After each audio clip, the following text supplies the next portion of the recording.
sakadar lu Natalan jeung tahun baruan dan Kristen usum Natalan milu ku ari Natalan usum tahun baruan milu tahun baruan lamun ngan sakadar lu Natalan jeung tahun baruan dan Kristen doang moal macet jalan nu ngamacetkeun jalan anak-anak Ki Haji termasuk Ki Haji tanya lagi milu tahun baruan milu kitu Natalan Masya Allah padahal mun urang nyaritakeun Natalan teh ngan sakadar tuh penyelewengan tamang deuk ngagejeburkeun urang ti ditu Natal di mana tama ayana di zaman Paus tama perintah ti Kangjeng Nabi Isa teu aya Natalan teh mengenang kelahiran Isa teu dititah jeung teu aya tama ti dituna Natalan kudu dikitu-kitu andai kata endeuh mengenang kelahiran Isa Al-Masih teu kudu make rumbe-rumbe teu kudu jeung Natalanana teh moal jauh ti Islam pasti ngagungkeun ka Kangjeng Nabi Isa pasti tahlilan pasti maca-maca Taurat atau Injil nu asli kan geus Injil nu asli nu kuari mah eta mah geus tahrif kabeh oge urang kuari katipu nyana Natalan milu rame nyana tahun baruan urang milu macet Jakarta macet Puncak macet Cianjur macet Sukabumi macet ieu pan lamun Kristen doang mah moal macet berarti budayanya ieu geus merambah ka urang naudzubillah min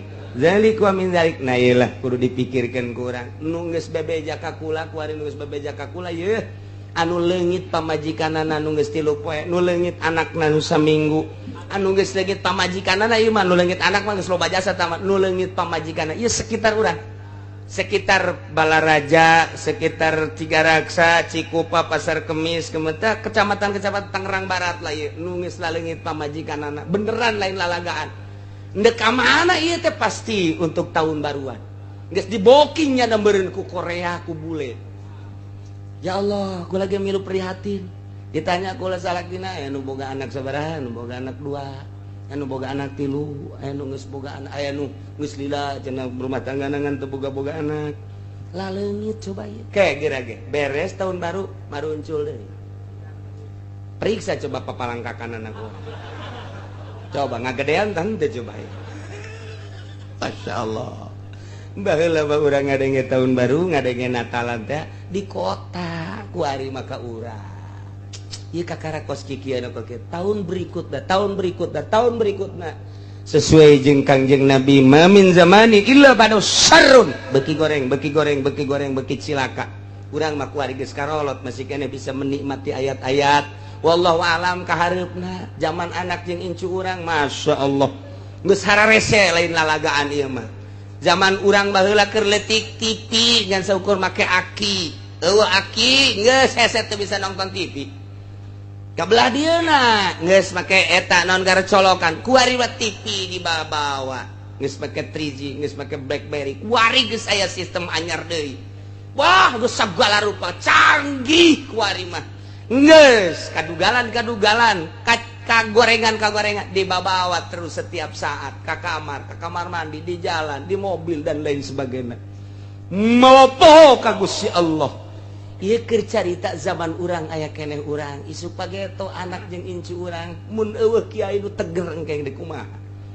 kiai geus balalangkrut kabeh kos kitu kabeh ku Gusti Allah geus dinonaktifkan Gusti Allah jasa sarua kiai jeung lain kiai batur ngeridit nyana leuwih hebat ngeriditna batur nyen proposalna hiji nyana mah 5 berarti cinta duniana luar biasa nu ngelempeng-lempeng jeung nasehatan anak incu urang coba naudzubillah min zalik wa min zalik sementara eta budaya-budaya Kristen budaya-budaya Yahudi geus merajalela luar biasa isu pageto pembangunan di dieu perumahan luar biasa nu geus bae ku urang deuleu Sumarekon deuleu BSD dulu perumahan-perumahan gitu geus teu menyatu jeung agama api lain imah ieu jeung imah ieu teu wau hirup geus masing-masing Al-Qur'an ngan sakada jadi koleksi di luhur lamari doang dibaca teu pernah komo dilaksanakeun mah geus kumaha sekeliling urang ge perumahan lain ulah mun urang ningali motivasina sangat bagus tapi kandas agama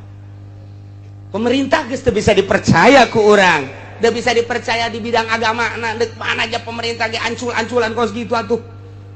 Pemerintah geus acak-acakan, MUI geus acak-acakan.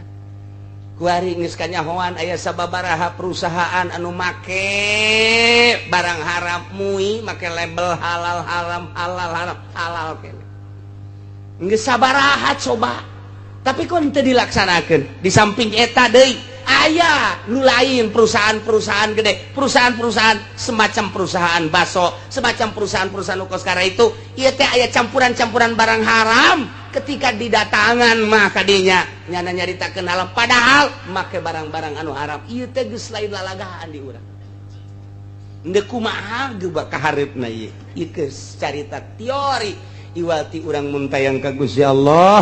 Gusti, mudah-mudahan anak incu urang disalametkeun ku Gusti, dibere engke nu mawa petunjukna kiai anu lurus, kiai nu bener-bener nu ningalina Allah Subhanahu wa taala tanpa aya embel-embel nafsu jeung dunia. Amin ya rabbal alamin. Gusti mah maha kawasa. Tapi lamun urang ningali sejarah Kangjeng Nabi istimewa, zaman sahabat sangat istimewa, zaman tabi'in istimewa, setelah tabi'in geus mulai rapuh. Ya, 500 tahun Hijriah bangkit deui zaman Raden Patah. Tidinya teu kebel kurang ti sahabat. Ti harita can pernah bangkit deui datang ka kuari. 1400 can bangkit deui. Kakarak endeu kamari lamun nyaho sejarah kamari tinggal salengkaheun deui. Ketika Saddam Hussein jeung Osama bin Laden berjuang tinggal salengkaheun deui. Runtuh Kristen jeung Yahudi. Tetapi Allah encan menghendaki bunuh Saddam, bunuh itu Osama bin Laden, kuari bangkit deui. Encan kamari teh lamun sangat mengamati perjalanan Osama bin Laden jeung Saddam Hussein, dua manusia eta ngejungkel Kristen, ngejungkel Yahudi.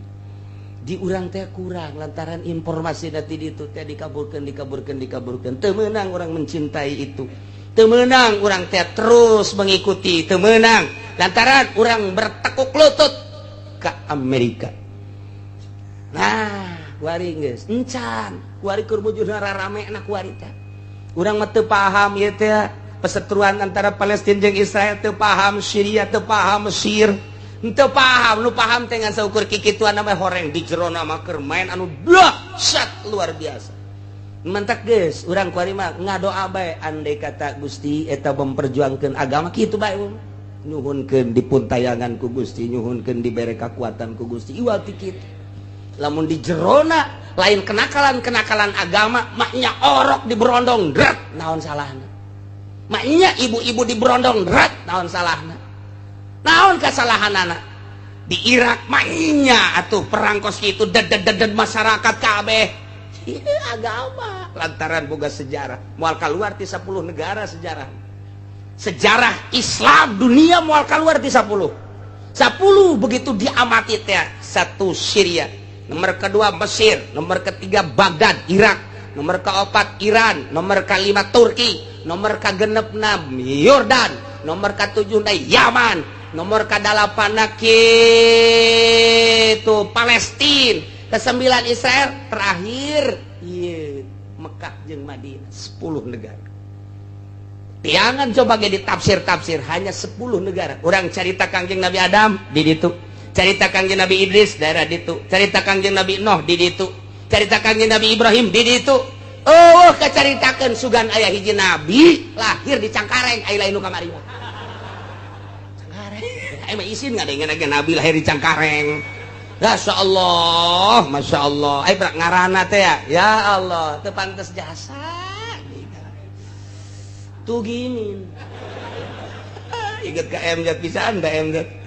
Urang ka Kangjeng Nabi Muhammad mangeunahkeun jasa. Ya Habibi ya Muhammad nikmat cek. MZ ya mengenang MZ. Coba nu eta. Ya Habibi ya Tugimin. Aya beta MZ. Sakitu nama Masya Allah. Nah, mal keluar ti dinya teh sejarah. Urang mun nyaritakeun Kangjeng Nabi Ibrahim, Syria berarti Syam. Urang nyaritakeun Kangjeng Nabi Nuh, Turki berarti. Urang nyaritakeun Kangjeng Nabi Ayub, Baghdad berarti. Urang nyaritakeun Kangjeng Nabi kitu Yunus, Nenawi, sarua Baghdad. kuburan-kuburan masih araya kene aya kene nu mantak kuari lamun urang ka Baghdad moal mah 10 poe zarah aya beberapa nabi urang ka Syria aya sababaraha nabi ka Turki ka ditu ka Yordan encan kuburan-kuburan para sahabat Masya Allah moal kaluar ti negara eta nyaritakeun urang berbagai tafsir nyaritakeun Kangjeng Nabi Nuh eta caah di mana gunung judina di mana geus araraya kabeh di negara itu kabeh turunan urang mah ka dieu zaman harita mah encan aya Cikupa encan aya Pasir Gadung encan aya lah anyar tah mangkos kitu tetapi lamun kurang diamati Indonesia nu anyar tahun 500 kakarak bedah Indonesia zaman Wali Sanga tapi kuari termasuk negara terbesar Islam alhamdulillahirabbil alamin ieu pohara Indonesia teh pohara Islam no pangloba-lobaan cuman kuari mun ngukur kualitas Masya Allah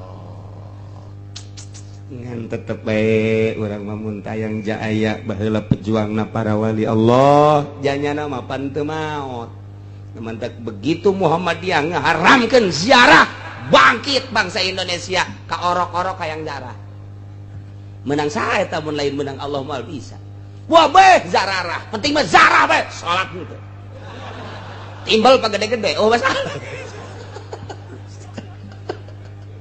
ya Allah ya Rabbi leilah lalakon dakwahna Kangjeng Nabi make metode anu rapih langsung ti Gusti Allah ketika itu teu beres indit kegeus tiis datang deui rapihan manusia sangkan ulah ka neraka gitulah konsep dakwah teh bebener jelema teh tuduhkeun jalan anu lurus ieu meunang ieu henteu bejakeun ieu wajib ieu sunah bejakeun ieu makruh ieu mubah bejakeun ulah eureun-eureun tanpa aya embel-embel muatan selain daripada dakwah mudah-mudahan urang kabehan dibere kuat pemerintah urang mudah-mudahan dibere teger dibere lurus jeung adil para kiai nage mudah-mudahan dibere kararuat ku Gusti Allah sehingga bumi pertiwi Indonesia makmur kuat agamana kuat negara jeung bangsana sehingga urang kabehaen ada dina ridho Allah Subhanahu wa taala di barokati Ummul Quran Al-Fatihah.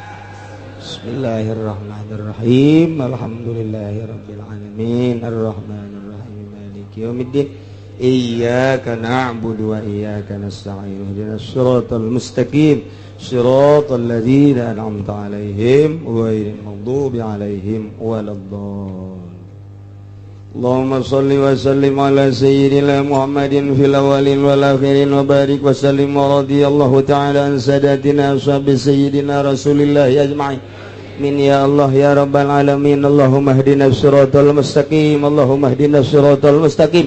Allahumma ihdinas siratal mustaqim siratal ladzina an'amta 'alaihim minan nabiyyin wasiddiqin wasyuhada'i wassalihin wa hasuna ulaika rafiqa dzalikal fadlu minallahi wa kafa billahi alima wa shalli wa sallim ala jamil anbiya'i wal mursalin alhamdulillah.